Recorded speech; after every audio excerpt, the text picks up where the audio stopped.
We do have quorum, though we're expecting one more. Chair, it is up to you whenever you'd like to start the meeting. Thank you. But we are expecting one more. Okay, I'll wait just a couple of minutes to see if Ashley makes it in. Excellent. And good morning, Tatum.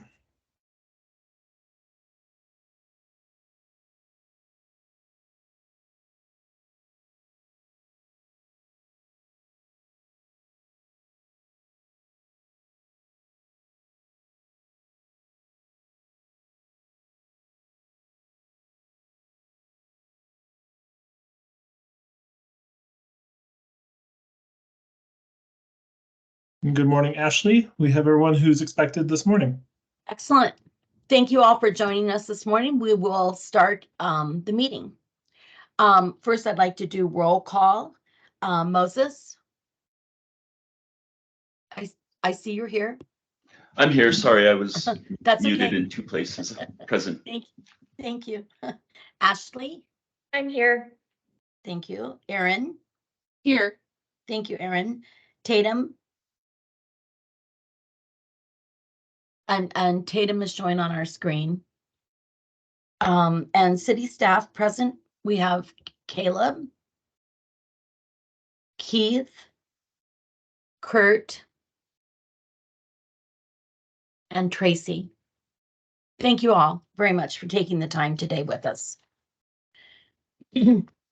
We'll start with public comment. If there's anyone that wants to make a comment at this time, any member of the public may address the board on any subject within the board's jurisdiction that is not on this meeting's agenda. The Arizona open meeting law prohibits the board from discussing or taking action on an item that is not listed on the prepared agenda. Commissioners may, however, respond to criticism made by those addressing the board, ask staff to review a matter, or ask that a matter be placed on a future agenda. Excuse me. To address the board on an item that is on the agenda, please wait for the chair to call for public comment at the time the item is heard. I see no members of the public, so I think we'll just move ahead. We would like to approve the minutes from our October 19th, 2023 meeting. You all have been sent a copy of those. I would entertain a motion and a second to approve, please. This is Erin, and I motion to approve the meeting minutes from the last meeting. Thank you. This is Ashley, and I second. Thank you, Ashley. It has been moved and seconded that the meeting minutes from the October 19th, 2023 meeting be approved as presented. Is there any discussion? Okay, all those in favor, please signify by saying aye. Aye. Aye. Okay, motion carries. I actually should ask if there's anybody in dissent, anybody that wants to say no. Okay, motion does carry. Thank you guys very much. Okay, we'll move down to action items. A work order charge list. Kurt and Keith, you guys are up. Good morning, everybody. How are you? Good. That's good. So, as the landlord, it is our job to maintain the homes, make necessary repairs, etc. Ordinarily, there is no charge for this. It's our job as the landlord.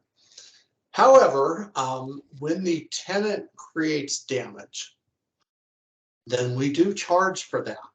We are not to make money off that, only enough to recoup the cost of that repair. An example of this would be if we go out for a plumbing clog and there's roots in the line, that's normal wear and tear. We make that repair, there's no charge. If the resident has stuffed a bologna sandwich down the toilet, that didn't happen on its own. That's not normal wear and tear. And there's a charge for that. The current approved list, the charge list is always approved by the board. And the current charge list has, Keith, correct me if I'm wrong, but it's like 14 pages. It is very detailed. And the thing is, we must charge based on that list.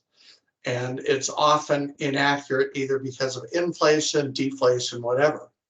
So, and also our hourly rate has not been revisited since about 2010. So it's a little higher than it was back then. The list that we're presenting is a simplified list.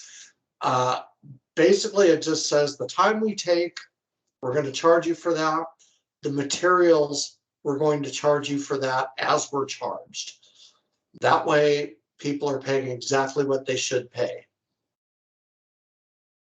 So that, and the screen building is kind of a weird thing because we bought the materials in bulk. That's why there is a separate charge for that. So Keith, do you have anything to add? I think you covered it pretty well, Kurt. It's been a while since it's been updated last, and there's definitely been some big increases in the price of materials, especially in sorry, I'm trying to get my camera set here.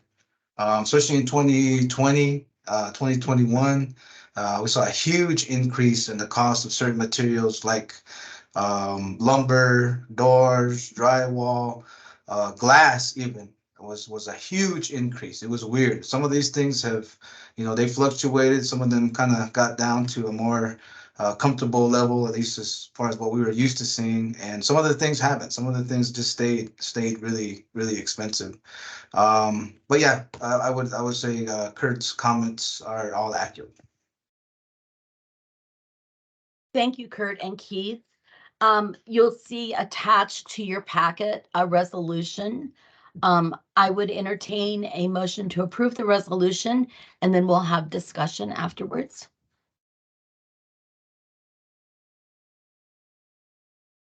This is Ashley. I motion to approve. I think the list looks good.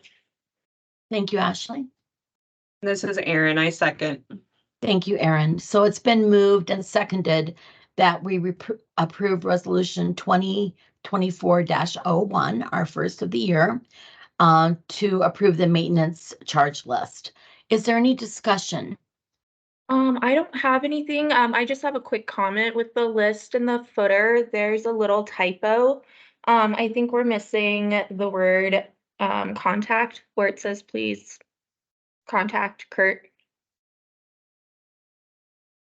Oh, I see what you're talking about. I can certainly correct that when we publish, yes. Thank you, Kurt. Oh, you're And- right. Yes, they're not supposed to please me. They're supposed to please contact me. Well, pleasing you would be good too, but I I love appreciate it, but that. That was a very keen eye, Ashley. I didn't look down that far. Is there any further discussion on the resolution? Hearing no discussion, we will take a vote. All those in favor? May yeah. I interrupt? Moses has asked for a question. Oh, I'm sorry, Moses. I didn't see that. Go ahead. No, that's fine. I did have a question and then it kind of got muddled in my mind, so I'm going to withdraw it. So I'm ready to vote. Okay. All those in favor of approving the resolution as it's typed and in your packet, please signify by saying aye. I'm sorry, I do want to ask a question. It clarified itself. I'm really sorry Go about ahead, Moses. messing it up. The labor charge here is $50 per hour. Is that I assume is labor for the maintenance crew. Does the maintenance crew do things like carpet installation and hard tile installation, or is that a contracted service? some things are contracted. A majority of our work is done in-house. So the And- labor charges for the work that's performed by our maintenance staff. If we Okay. contract out the labor, then there is no labor charge, just the actual charge that we received from the outside vendor.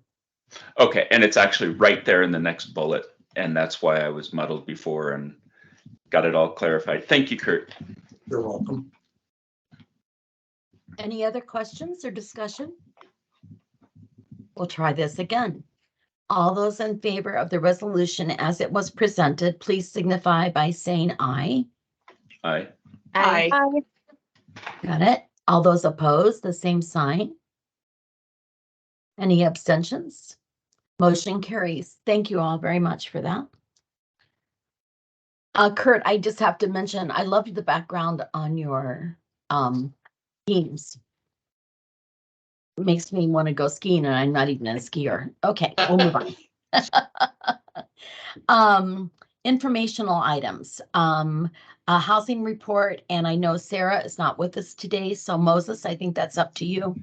It is, but I was not present at the last Housing Commission meeting, and I was hoping Sarah would be here to talk about it.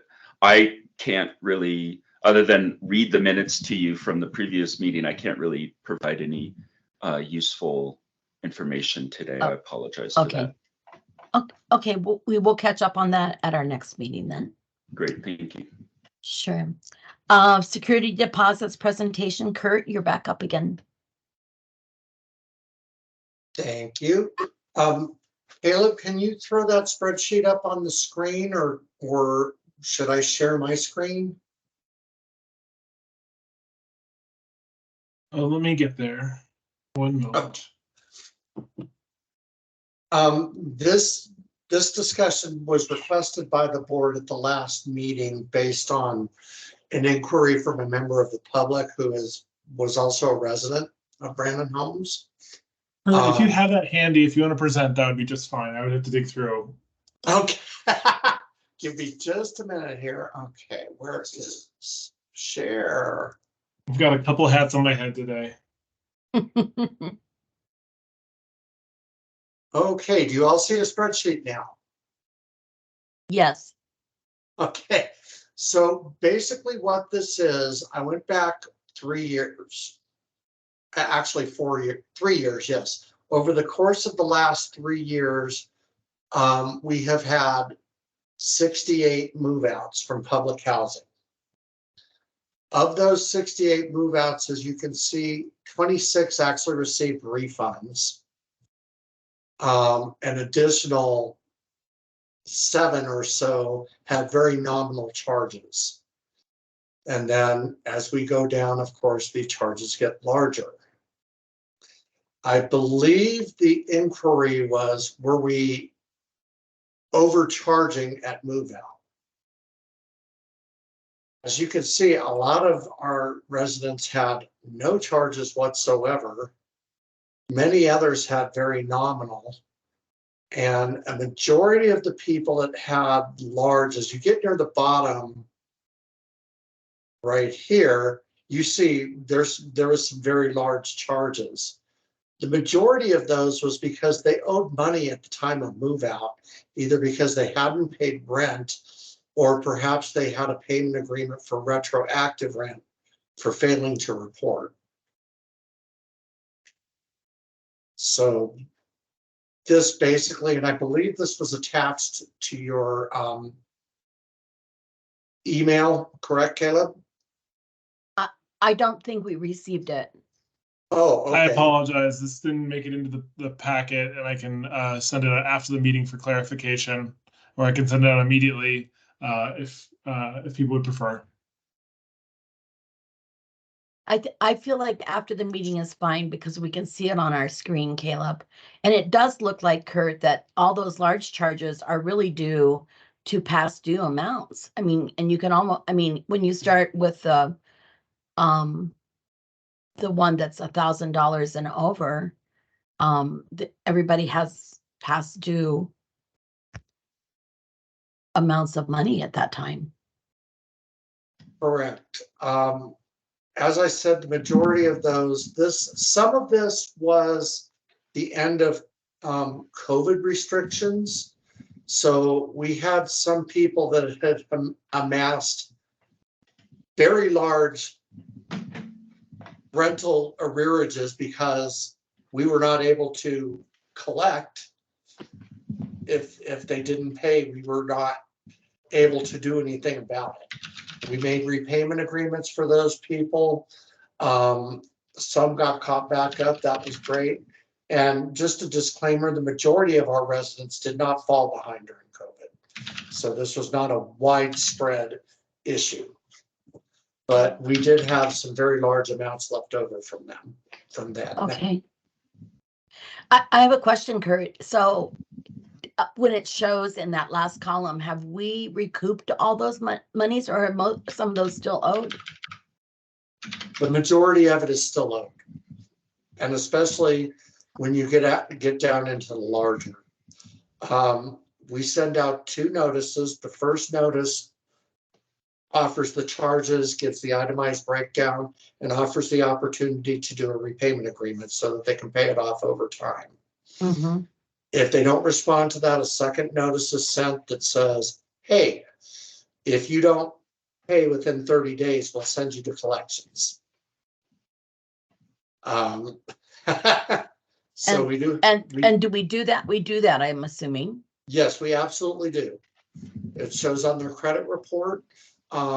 It also, when a family owes the housing authority or any other housing authority, they cannot rejoin any HUD programs until that debt is made whole.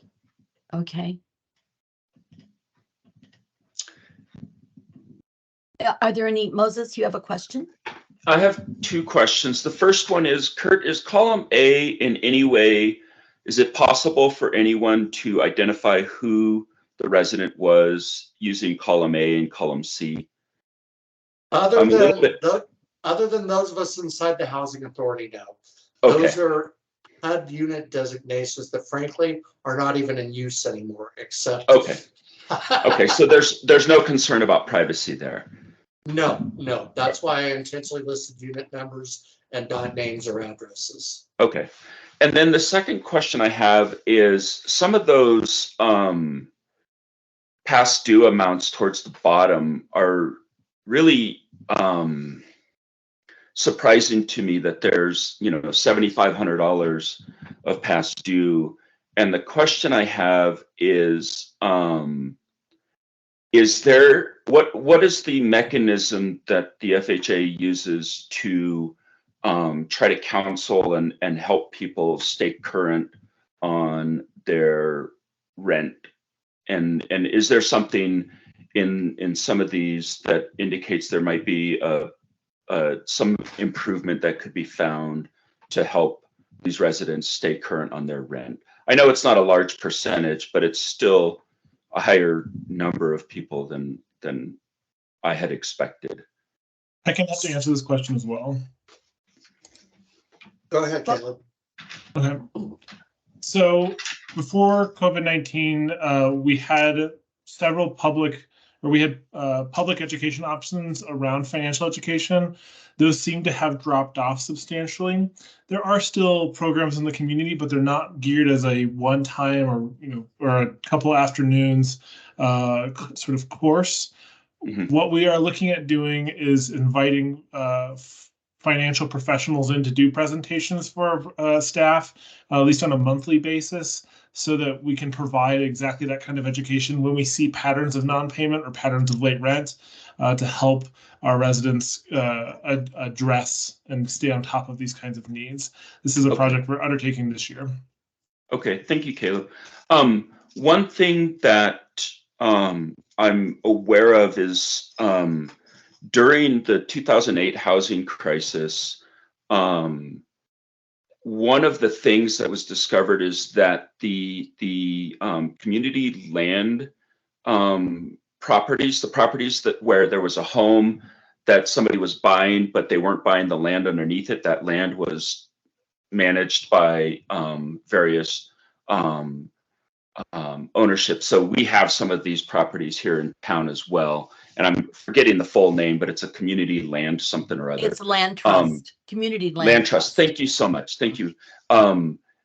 Those had the lowest default and late payment rate of any kind of property throughout the country, whether it was very high value or very low value or whatever. The community land trust properties had the very lowest default rate and lowest late payment rate.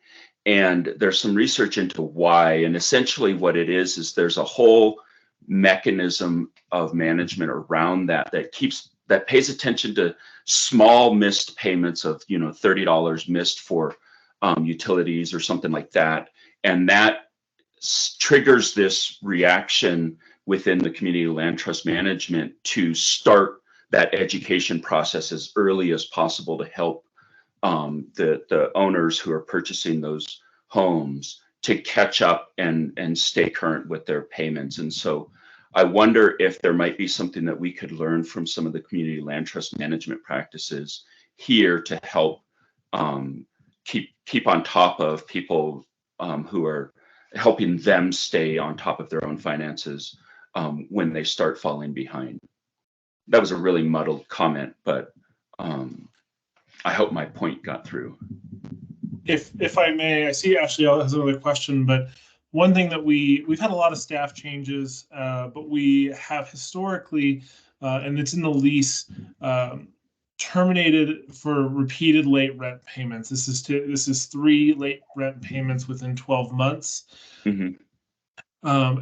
What this is preceded by is on the second late rent is a reminder. Well, let's see. The first one, in any late rent, there's a reminder, risk of lease termination for non-payment.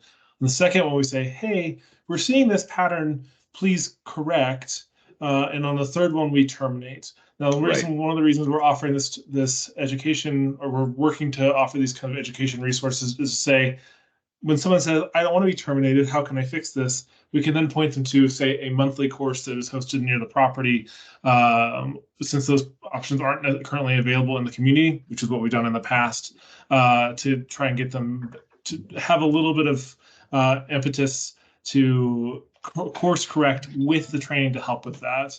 But I think that kind of communication through our standard procedures is one of the things that would maybe address some of those concerns. Mm-hmm. And again, with staff changes and all the changes related to COVID, this is hard to maintain. Oh, absolutely. And I want to be clear, I'm not laying blame anywhere. This is stuff that happens, right? This isn't necessarily staff's fault or somebody else's fault, but there are things that can be done to help improve that.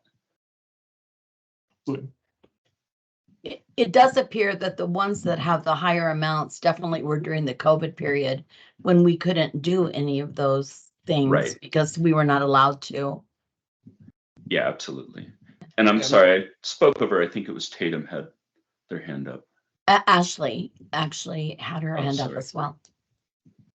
Hi, I just kind of had the same questions as Moses, just as a housing counselor, what resources are being provided to the tenants beyond the initial eviction prevention of a payment plan, just because a lot of the dates are during the COVID period where there was ERAP, and I was just curious how that ERAP information was shared with the tenants. That's generally a one-on-one type of thing. We cannot put additional requirements on, such as requiring financial counseling. And to be honest, during that period, they couldn't have gotten it if they wanted it. No one was doing it.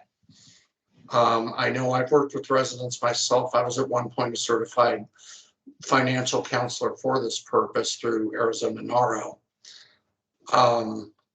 We have a few other staff members too, and surprisingly enough, being on national calls and stuff, during COVID, our default rate was extremely minimal. We were basically around 97% on collections. I was hearing people at 30%. So the work we did prior to COVID really helped, but some poor practices did develop during that time. Yeah, and I want to reiterate, Kurt, I don't think that there's any blame that can go around with this. This is, an extraordinary circumstance that caused a lot of this to happen. So just want to be sure that as we move into the future, we work towards some improvements there. Despite the fact that we are at 97%, I think that's fantastic. But we can still, I don't know. I'm looking for progress, not perfection, to be clear. That's our goal as well. Believe me, eviction is not the first tool in our tool belt. Oh, and I absolutely believe that. Thank you.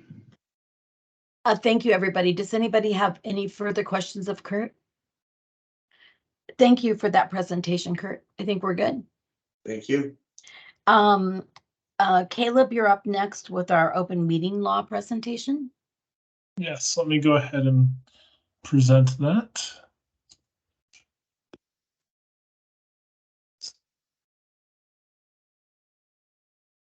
Teams loves to make some changes while we're trying to do other items. This isn't what I wanted. Here we go. All right. Good morning, everybody. I am presenting regarding open meeting law. This was raised back at our October meeting. And do jump in if you have any questions. I cannot currently see the chat, so I'll keep my eye on it. Thank you, Chair.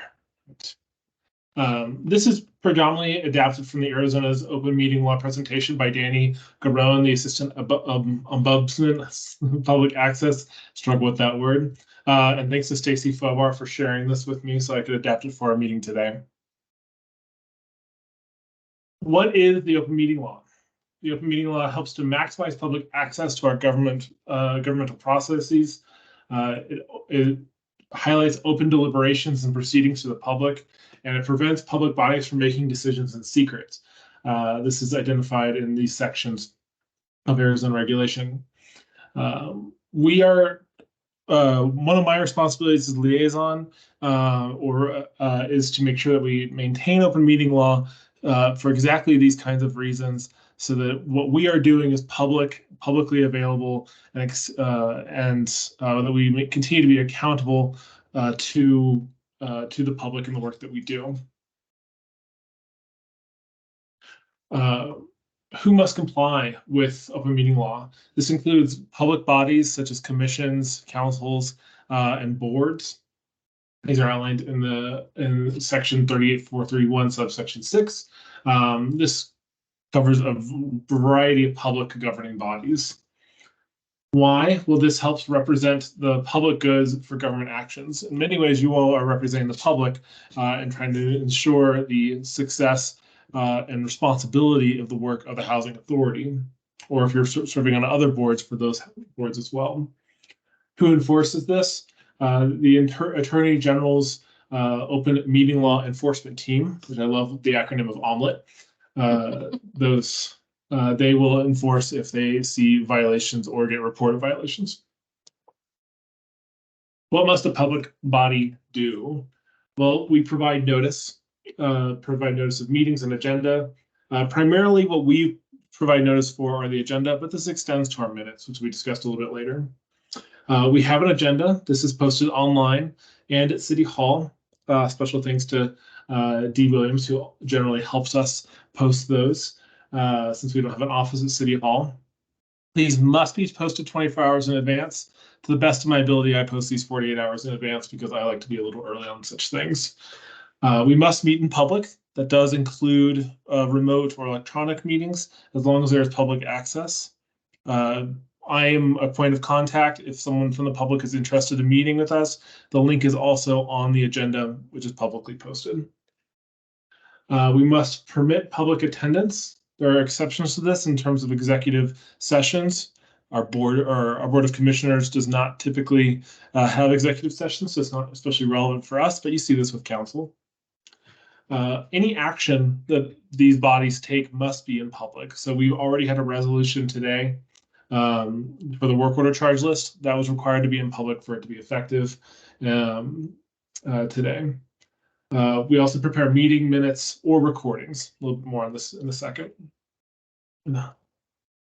So what counts as a gathering? Our board has 7 members, so any gathering of 4 is a quorum. This is so even though we might not have a full board, we do have a full board. Thank you, commissioners. Any gathering of 4 of our board members would count as quorum. This can be in person, such as at a city council meeting or a public event, or it could be remote, such as our regular meetings, or if there's another two-way communication.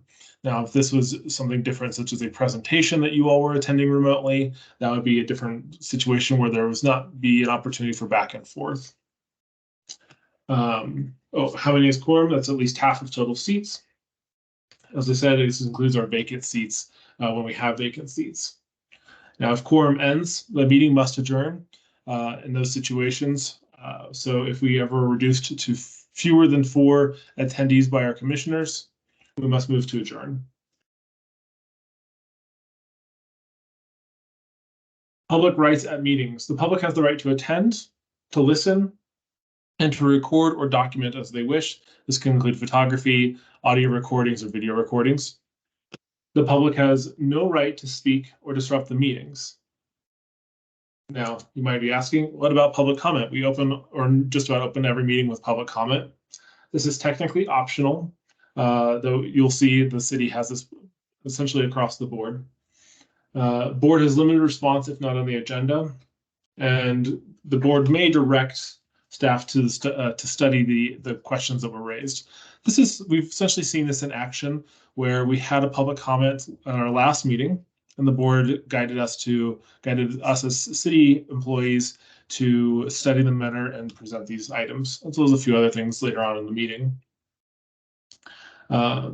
There are some other limitations on that report, but that's also cited on the agenda about what the board can do if the item is not on the agenda for discussion. This is a bit of a summary, so this is my wordy page. As we talk about a few other items. Emergency meetings have reduced requirements. We love to say at the Housing Authority that we don't have emergencies, so we don't typically have emergency meetings, but reduced notification requirements and things like that are not uncommon with emergency meetings, but that's not especially relevant for our meeting here.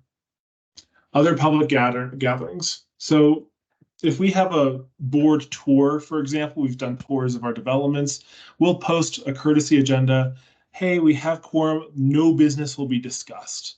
Those drive-arounds, those tours are not places for business because we don't have them on the agenda. They allow us to highlight what you all are helping us oversee and guide. This can also be the case if there is a particularly active city council meeting or some public event. There is a responsibility on behalf of the commissioners to communicate, hey, I suspect there might be a quorum at this event. And so it would be my responsibility or a liaison's responsibility to post, there's an agenda, there are no business items, no business related to the Housing Authority would be discussed.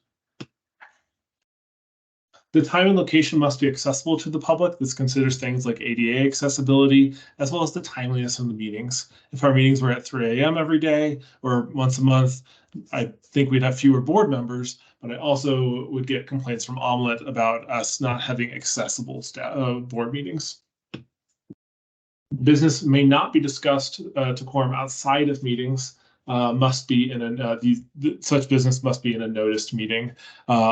I can't help but think of the smoky backrooms organized crime stories where somebody is meeting with city councilors and things like that to try and get their way. But this business must be discussed if there's quorum in a noticed public meeting. Meeting minutes. Minutes or recordings are required. Minutes must be posted within 3 working days. Video recordings is the new City of Flagstaff standard. So once we had quorum today and once we have quorum in the future, I'll be hitting that record button and then that meeting will be posted. Once we lose quorum, then I'll be ending that recording and that will be posted to our City of Flagstaff YouTube channel.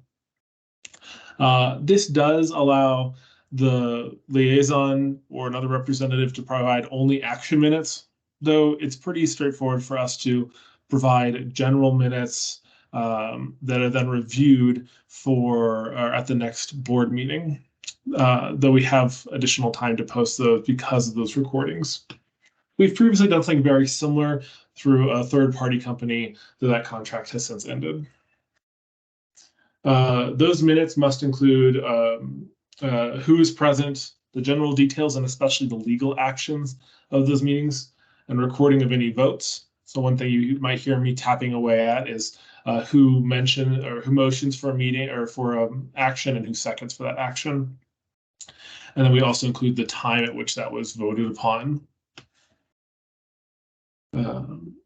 Minutes are typically approved at the following meeting, and then they're revised. There's some other details for the liaison regarding recordings for that, but since we're now recording and posting more broadly, those aren't especially relevant.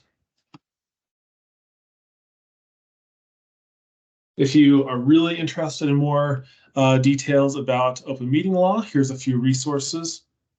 The Ombudsman in particular provides a lot of this information through the site listed.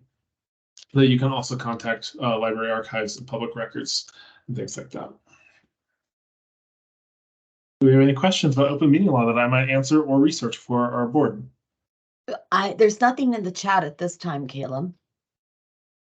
Oh, but I didn't go too fast. I knew we had a few different informational items, so.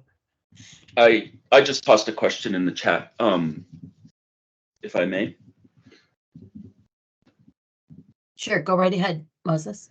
Caleb, you said if there's a gathering of 4 or more, because of the current percentages of members of this commission, that counts as a quorum. And that's true even if we happen to all be going to dinner at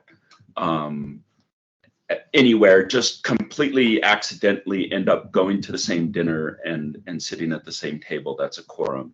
And we are not allowed to discuss any FHA business during that time. Is that correct?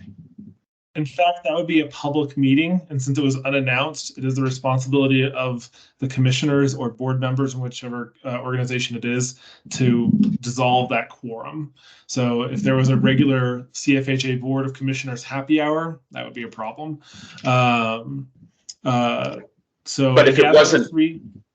if it wasn't regular, like let's say there's several of us also do work on other things going on for housing in the city, and there's a get together at Brenda mentioned the Citizen of the Year gathering that's happening, and if 4 of us had decided to attend that would be considered a public meeting. Is that correct? Correct. And if that is something that would be attended, then I would need to know so that a public notice of a courtesy agenda would be posted there indicating that there was no items to be discussed. Right. Okay. And even if we don't intend to all meet, or we didn't even know others were going to be there, it would still have to be something that we needed to inform you of as soon as we recognized that it was happening. Absolutely. I have heard a story or two about counselors running into this situation where there's a public groundbreaking or a new opening of some kind of event, something that it's common for city councilors to attend, and when they see 3 of them together, they're like, oh, we need to separate. Well, we don't engage in quorum. So these do pop up. If there is that notice of potential quorum, then that is perfectly then as long as no business is discussed, there's no violation. But if there is a quorum without that, because that generates a meeting of the board, in our case, then a notice would have had to have been published at least 24 hours in advance, or that quorum needs to be dissolved immediately. Right. And related to that is that there's actually potential civil penalty that's owed by individuals, and it's not covered by the city or anything like that. That's a personal civil liability of quite a lot of money if we violate that and are essentially prosecuted for that. And I can look up that information if it's valuable. I didn't want to get bogged down in specific numbers, though I think that is that's important to keep in mind. And absolutely, we have an engaged board, and that means that you're engaged in the public in other ways besides this board. Okay, sorry to start down that bog path, but I just wanted to make it clear that we do have some new members, and it's an interesting potential violation. There's also responding all to an email from you can count as a meeting as well, right? And so that's potential for causing issues as well. You're absolutely right. This is one reason at the bottom of the signature of my emails to the board, it says, reply only to me, so that we don't engage in any business as a gathering. If that were an issue, then one protocol I could do is use a BCC so that it would not be possible for board members to do that. But I haven't seen that be an issue with this particular board since I've been working on it for about 5 years. Right? Absolutely, you're absolutely right. Thank you. And I'll stop digging deeper into this mess, but just wanted to bring those points up. Thank you. I'll add there are board commissioner trainings that go around maybe every 6 months. I've shared these out before, especially because we do have newer board members. Do keep an eye out for those. They tend to go out about 30 days ahead of when those meetings or those trainings would happen. And with they cover in these kinds of details, this information in more detail.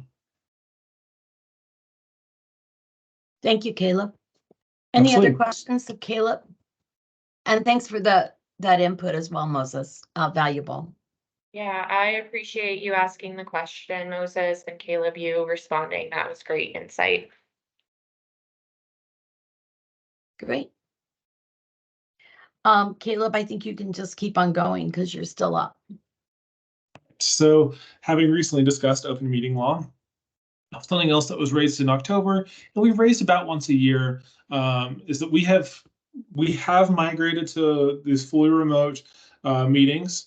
We can, at this time, raise the question of, do we want to return to hybrid meetings? There are resources to have these at the Aquaplex or at City Hall.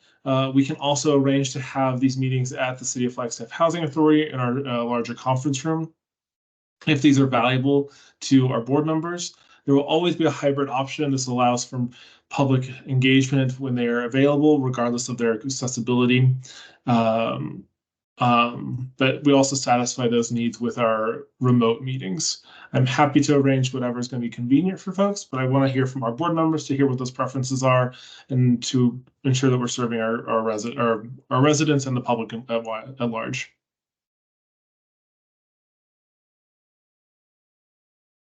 This is Ashley. I personally like remote hybrid, just because it cuts down on my travel time and I'm like certain to be on time if I Zoom in.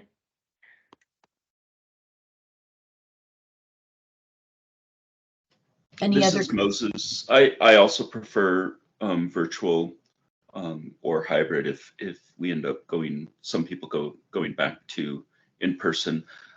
This goes back to the question or the comment that was raised at the previous meeting from a member of the public, though, in that a virtual meeting is not always accessible to the public, the people who are served. And so I do have a bit of a concern about how to best make these meetings more accessible to the specific people we're supposed to be serving.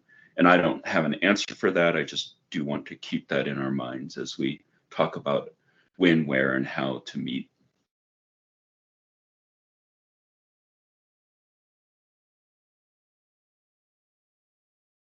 Any other comments? This is Erin. I guess I would just add that I think we're in the world of things have changed and virtual is pretty well accepted now. And in terms of being accommodating to all parties, I mean, I guess that's kind of the idea of offering a hybrid option, is that you're serving everyone. But I don't think removing the virtual option is a good idea either, for this same reason. For some people, travel is just as difficult. So I think the virtual option is a good one. Thank you, Erin. And the City of Flagstaff is not getting rid of a hybrid option. if the question is, do we want to migrate to a hybrid or stay with a remote? There's going to be, as given our current technical capacities and the new normals that we have, a hybrid meeting is the minimum expectation in terms of connectivity or presence on this. Having served on this as a liaison for about 5 years, public engagement is not especially high. I think once every other year we have a member of the public interested in chiming in, that this has been predominantly during a remote exclusive period. So I don't know if that would change. I wonder if our other staff have experienced a participation before my time of public engagement for these meetings. Kurt, do you have any comment on that? Yeah, I just wanted to expand on what Caleb's saying with participation. We have to have a public hearing every year regarding our 5-year plan and our annual update. In the about 14 years I've been presenting it, we have never had a single member of the public, either in person or hybrid, which speaks when I first started with the Housing Authority back in the Stone Ages, we had a higher level of participation, and it's because there were some things going on that were upsetting people. So lack of participation usually indicates satisfaction, and personally I'm good with that. That does sound like that So would be the indication. Yeah, I would push a tiny little bit back on that, Kurt. I know you have far more experience with this board than I do, or this service than I do. I would push a little bit back on lack of participation meaning satisfaction. It might also mean something is not accessible, right? Like if the meeting time being during the work day can be inaccessible to people who have to work, etc. So I think that there's potential for improving, but I also totally acknowledge that over, however many years I've been on this board, 6 or something years now, we have had minimal participation from the public, despite the fact that we've moved the meeting times around and have gone between in-person and virtual and hybrid and etc. So I concede the point that participation has been down. I would say that there may be some potential for greater participation depending on how we might be able to accommodate. One of the things that might be helpful in understanding that is asking residents if there was any interest in participating in these or attending these board meetings, and if so, when would be a time that they could do so virtually?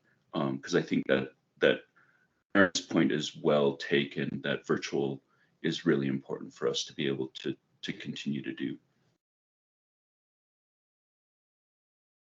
Tatum, you have your hand raised. Yeah, this is Tatum. I just wanted to support. I think hybrid does make the most sense. I know it's a little extra work to have extra humans in person, but maybe we can be more. I feel like I've seen the trend recently where people are like, I didn't know about this, but they didn't try to find out more information. So maybe we could try to encourage more folks to attend to get more comments, and maybe we'll hear some of those positive things for all the great things that are happening. Thank you, But in addition, yeah, not everyone that I've worked with, I know in Flagstaff has access to internet. So Zooming or Teamsing might not be an option for some folks. So I think it makes sense to have hybrid as an option. So Caleb, I have a question then. Hybrid would be where we met together, and those that needed to meet online that's what we're discussing, right? That's what you would call hybrid. So the option for either way. Yes, and board members would be able to meet remote or meet by attending in person, whatever their preference. So there's no obligation for board members to appear in person, that we would have availability if that were the case. Okay. I think our our preferential options for the housing authority, given where our staff location are, is that we could use this large conference room in Siler. I'd be coordinating with IT and boards and commissions to make sure that we're set up appropriately for as much engagement and smooth processing as possible. They've done a really good job at other conference rooms for this, or work with the Aquaplex and reserve their room or one of their rooms, which are already well set up for that kind of meeting, whichever is preferred by the board.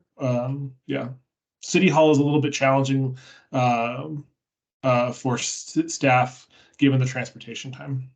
Right. So my personal preference is that we continue with as much online work as we can. But if we set it up so that, especially at Siler Homes, if we had a room there that was available with the IT capabilities, that might then encourage residents to actually attend if we're looking to get more residents in attendance. I'm just throwing that out there. But as far as the meeting itself, it sounds like that most of us agree that the online version of that meeting is better for us. It saves me a lot of time. I mean, I can log on at 5 minutes until 9, and then when we're done, and I'm back, to business. And so that's important to me, and I kind of got that from most of the speakers. Anybody else have any thoughts about that?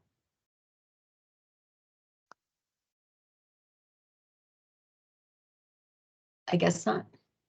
If I may, Chair, so what we'll plan to do is at our next board meeting, I'll start. I may revise our meeting on our calendar to reflect that we're reserving our large conference room, and then I'll coordinate with IT and boards commissions to make sure that it is satisfactory for hybrid meetings. We'll be open to public attendance. I'll notify the front desk, and we can even post our agendas at our offices so that those are clear. And we'll be open to the public physical attendance here, and then as well as maintain our remote attendance option for hybrid meetings. Would that be satisfactory? I think that's great. Other comments, please? I also think that's great. I think that's great too. The one caveat I would say is maybe check to see if there are people who actually want to show up to the conference room before you spend a bunch of IT time setting it up and all of that. How do we do that? One thing that we've done before is we can highlight in the newsletter to say our board meetings are returning to the Siler office for any residents that are interested in attending, and the like, as well as providing the remote connectivity option. I think we'd have to, as staff, dedicate the time. This is not a substantial amount of time. This has been a sort of grab and go solution at this point. So while it will take a little bit, it's not hours and hours of work time. Okay. Okay, I think if that's the case, I think that's a great idea. I think that it sounds like we're kind of all in agreement on that. If that's good with you, Caleb, I think we're good with that. That's how we were when I started, more or less. So happy, or we've gone through that before. So happy to do so again. I'll follow up with IT and boards and commissions soon. Okay, Moses? Yeah, that sounds great to me. Thank you. Okay, thank you. All right. Then the maintenance work orders and closeouts. Caleb, it's still you. I'm a chatty character today. You are.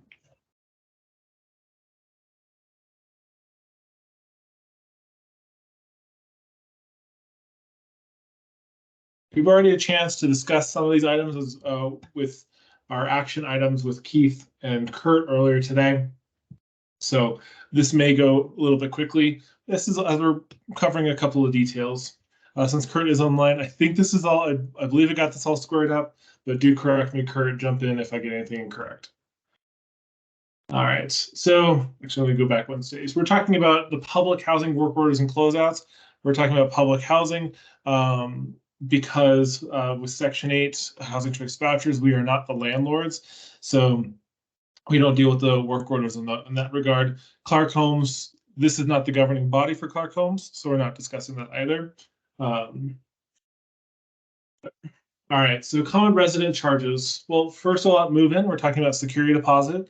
This is $250 for a 1-bedroom, and then $25 additional for each additional bedroom. So a 3-bedroom rounds out to $300, a 4-bedroom, $325.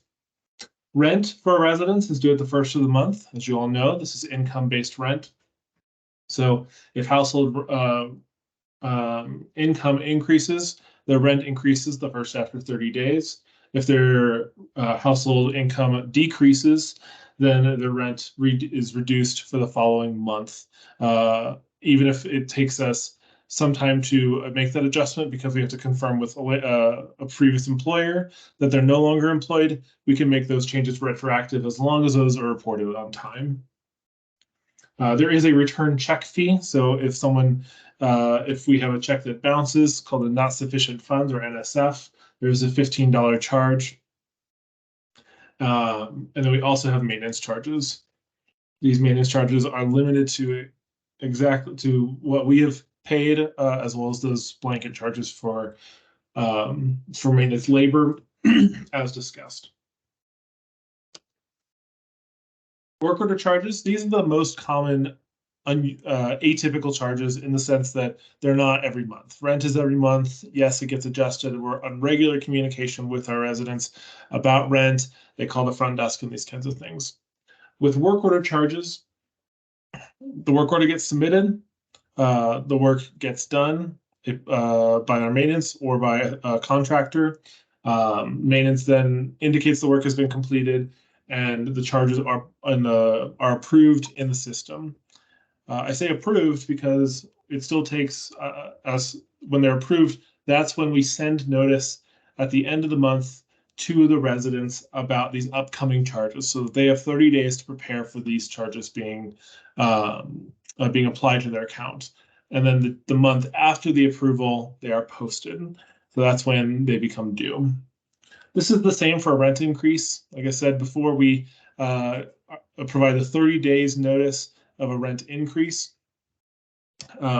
This can get a little bit more complicated if there is a failure to report an income increase, but that's not what we're focusing on today because that can get complicated. That's one reason we have specialists to do that as well. Move outs and closeouts. Residents, when a resident vacates a unit, this is typically from they found other rental opportunities or otherwise they have volunteered to move out, or it can follow termination, failure to pay rent or other charges or lease violations. This is followed by a move out inspection, which happens that same day as the move out, and it outlines the expected work of a turn, especially the work that would ultimately be related to damages, not to wear and tear. This starts a clock for closeouts. We must process closeouts within 14 days.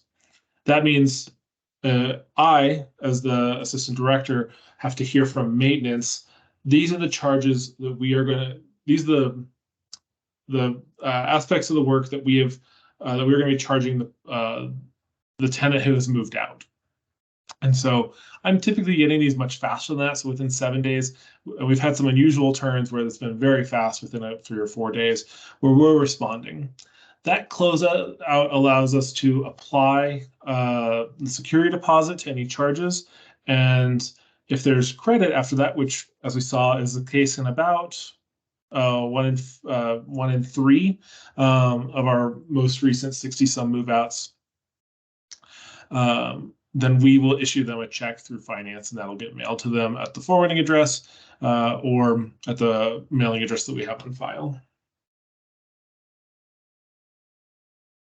Oh, I worked on this one last week, so I'm already covering, I'm jumping ahead on slides. Yep, so this process, maintenance provides a closeout work order and the inspection. The tenant account is closed. If there's a credit, finance will send a check. If the former tenant owes, then I'll notify them and start a time control. What does that mean?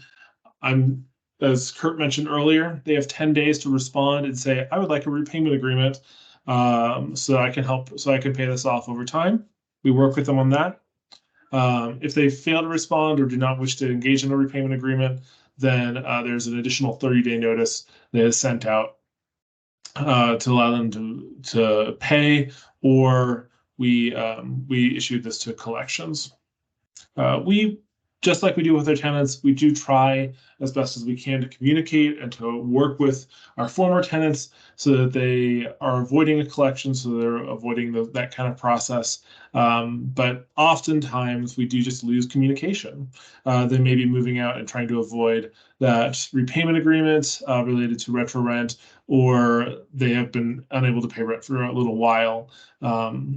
Unfortunately, that typically means we send it off to collections. We work with Valley Collections, and we also keep track of these so that it is reported so that they do not receive that benefit from the benefit of HUD subsidized housing from another housing authority until that debt is paid. I know this is a screenshot of a Wordy document. I just wanted to give you a sense of what this looked like. So when a tenant moves out and they do owe, they're responsible for paying that amount, or the family is ineligible for HUD assisted housing while that debt remains. When they go through the briefing where this is discussed, each of the adults in the household completes the debts owed to public housing agencies and terminations form. This is a sign and print name on the reverse side, but it outlines these responsibilities. They go home with a copy of this, and we also issue a copy when we say we still have a debt that needs to be addressed after your move out.